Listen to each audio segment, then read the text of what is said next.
According to leaked reports, sanctioning the Russian government is basically useless at keeping important U.S. materials out of the Russian war machine. But are the worst culprits some of America's largest companies? I'm Paul, U.S. Army combat veteran. Let's talk about it. Okay, so this is some really interesting analysis by primarily the Kiev Independent, looking at one specific Russian system, the Lancet Drone. And the Lancet is Russia's most advanced, what's called a loitering munition. This, similar to an FPV or kamikaze drone, this sits in the air, on standby, waiting for a target to strike. It's sort of like if a Hellfire was its own delivery system. It's really devastating, and it's used primarily to target Ukrainian heavy equipment. But the interesting part is that, again, the Lancet is a pretty well-studied munition because it's been one of the only drones that Russia had in its arsenal prior to the start of the war.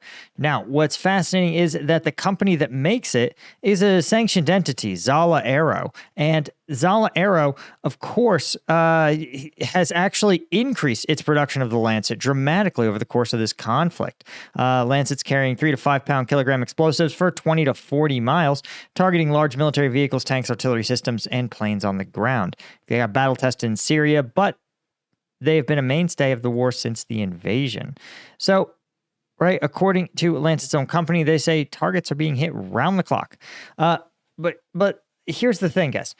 Russia has deployed about 7,000 Lancet drones over the course of the war, and there's been a steady increase in the use of the munitions since they started. Right? And of course, if you look at 2023, the use is increased by about threefold, right? In 2024, we had 1,600 cases of the Lancet being used that are documented, and around 600 in the previous year. So in one Ukrainian soldier in Kursk reports, quote, up to 8 Lancets fly over us per day. So, but here's the problem.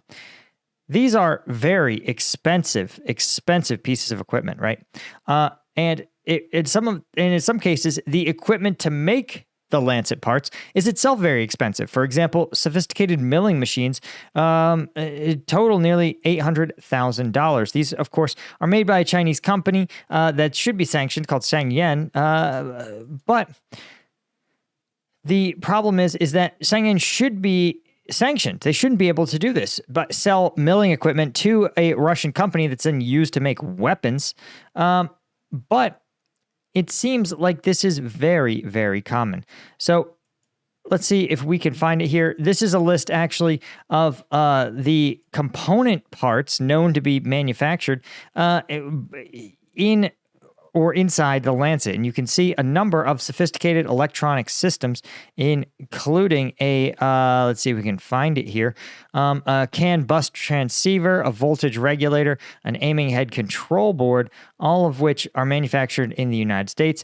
And you can see here, let's see if we can open this image up for you guys to look a little closer. Look at this aiming head control board. Who do you think makes it? Why, it's the most valuable company in the United States, NVIDIA. That's right. Also, National Semiconductor, a huge beneficiary of the U.S. CHIPS Act, has their voltage regulators in Lancets. CAN bus transceiver made by Texas Instruments, a company with large U.S. defense contracts.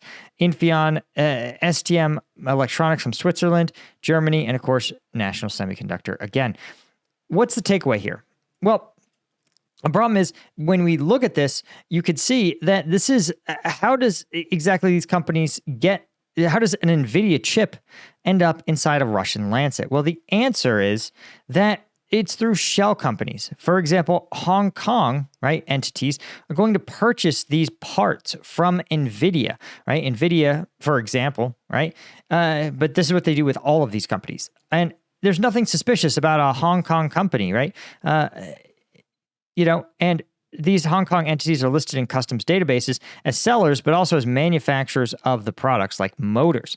And so what's interesting is that these appear to be professional importers that make these purchases. And then they act as shell companies, passing them from one source to another.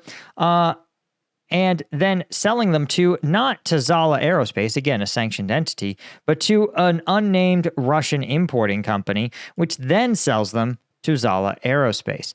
And so while there's supposed to be like end user certificates, something that says, hey, here's who this sensitive chip is going to, in reality, you can see that there's a bunch of these random companies that have just kind of been stood up in Russian or kind of pro-Russian areas, right? You can see here, CST Kazakhstan, right? Sanctioned only by Ukraine, but the rest of this Kazakh company is totally free of sanctions, able to buy anything it wants from US companies, which it does. And then likely it resells it again to a Russian importer, one of these companies here, and then finally puts it into a company like CST, which has been sanctioned by the US and identified as a provider to Zala Aerospace, or the Zala Aerospace family of companies.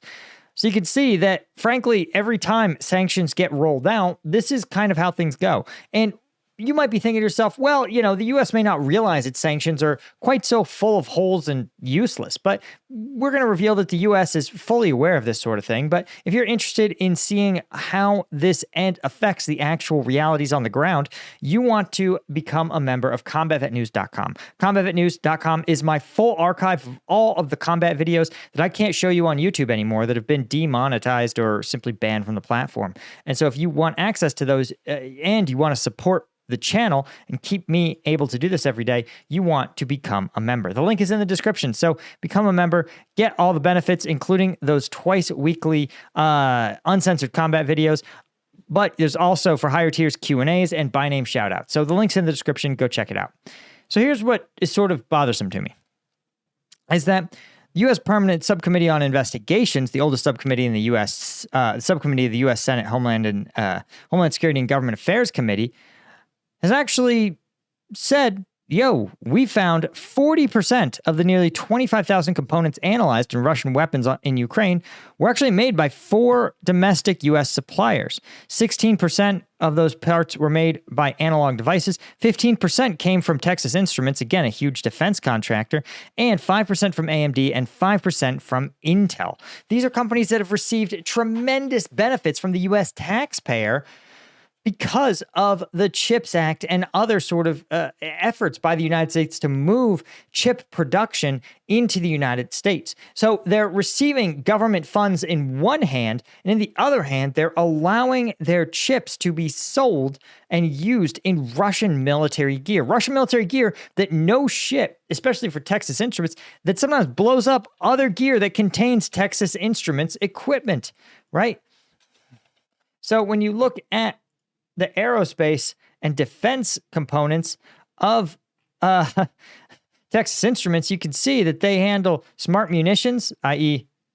guided bombs, radar, electronic warfare, space weapons, avionics like cockpit displays, flight control units, and ruggedized communications like GPS and mobile radio. So the takeaways that you should have from this is that Texas Instruments is blowing up other Texas Instrument gear. Now, the question is, does Texas Instruments even know that its parts are being used here? And that's kind of the big question. It's hard to know, right? When you have these shell companies in Hong Kong and China ordering thousands of volt transceivers or CAN bus items, do you know what they're being used for? Is it suspicious, right?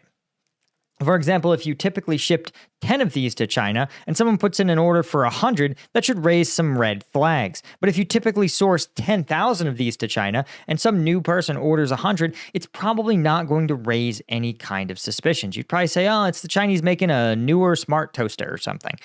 So this is one of the core problems of these sanctions, and it's why the sanction regimes are mostly feel good, right? They're mostly the West being able to pat itself on the back and say, good job. We're really doing a good job at sanctioning Russia. You're doing so good. Those Russians are really sanctioned, not realizing that, frankly, it hasn't really had much of an effect. The Russian consumer, some imported goods are more expensive for Russians. For example, it's harder for them to get delicious French cheese, for example. But in terms of getting sensitive electronic gear or tools to make the tools to make the weapons, that really hasn't worked out so well, right? High ticket, high dollar value items, or simply routine kind of run of the mill stuff are both easily beaten by sanctions, right? Here in the United States, it costs virtually nothing to create a shell company, and the Russians already have a network of shell companies to beat U.S. sanctions. In fact, there's a whole industry in Russia committed to beating U.S. sanctions. So the fact that we rolled out more of them is just kind of preposterous, right? And of course, now I want to point out one other little problem here, and it sort of bothers me just a bit. So when we look up stock, again, you can see these companies that are, frankly, maybe engaged in some pretty anti-American behavior. You can see over the last 5 years, particularly since the start of the U.S. invasion here, Texas Instruments was trading at 179, and now Texas Instruments is crushing it at 198, and just a few days ago it was 220. So Texas Instruments, right, since the invasion up, something in the range of 30%. So, selling weapons to America's enemies is a profitable business. NVIDIA here, right, you look at the 5-year chart and you can see that NVIDIA was $23 a share, and now selling weapons to the Russians, it hasn't really impacted their share price at all. It's up 2,500%, including that good old-fashioned, what was it, a 10-for-1 split? So this should tell you everything you need to know about the effectiveness of sanctions on these kind of war machines. Anyway, guys, that's all I had. Thank you to the Colonel tier members like Bill Collier, Robert Colburn, Guys, Martin, Gina, Questa, Chris, Gorsuch, Friends, Karis, L90, and Petra, as well as all of our Lieutenant tier members. I couldn't do this without you guys. I appreciate you so much, and I'll see you in the next one. Cheers.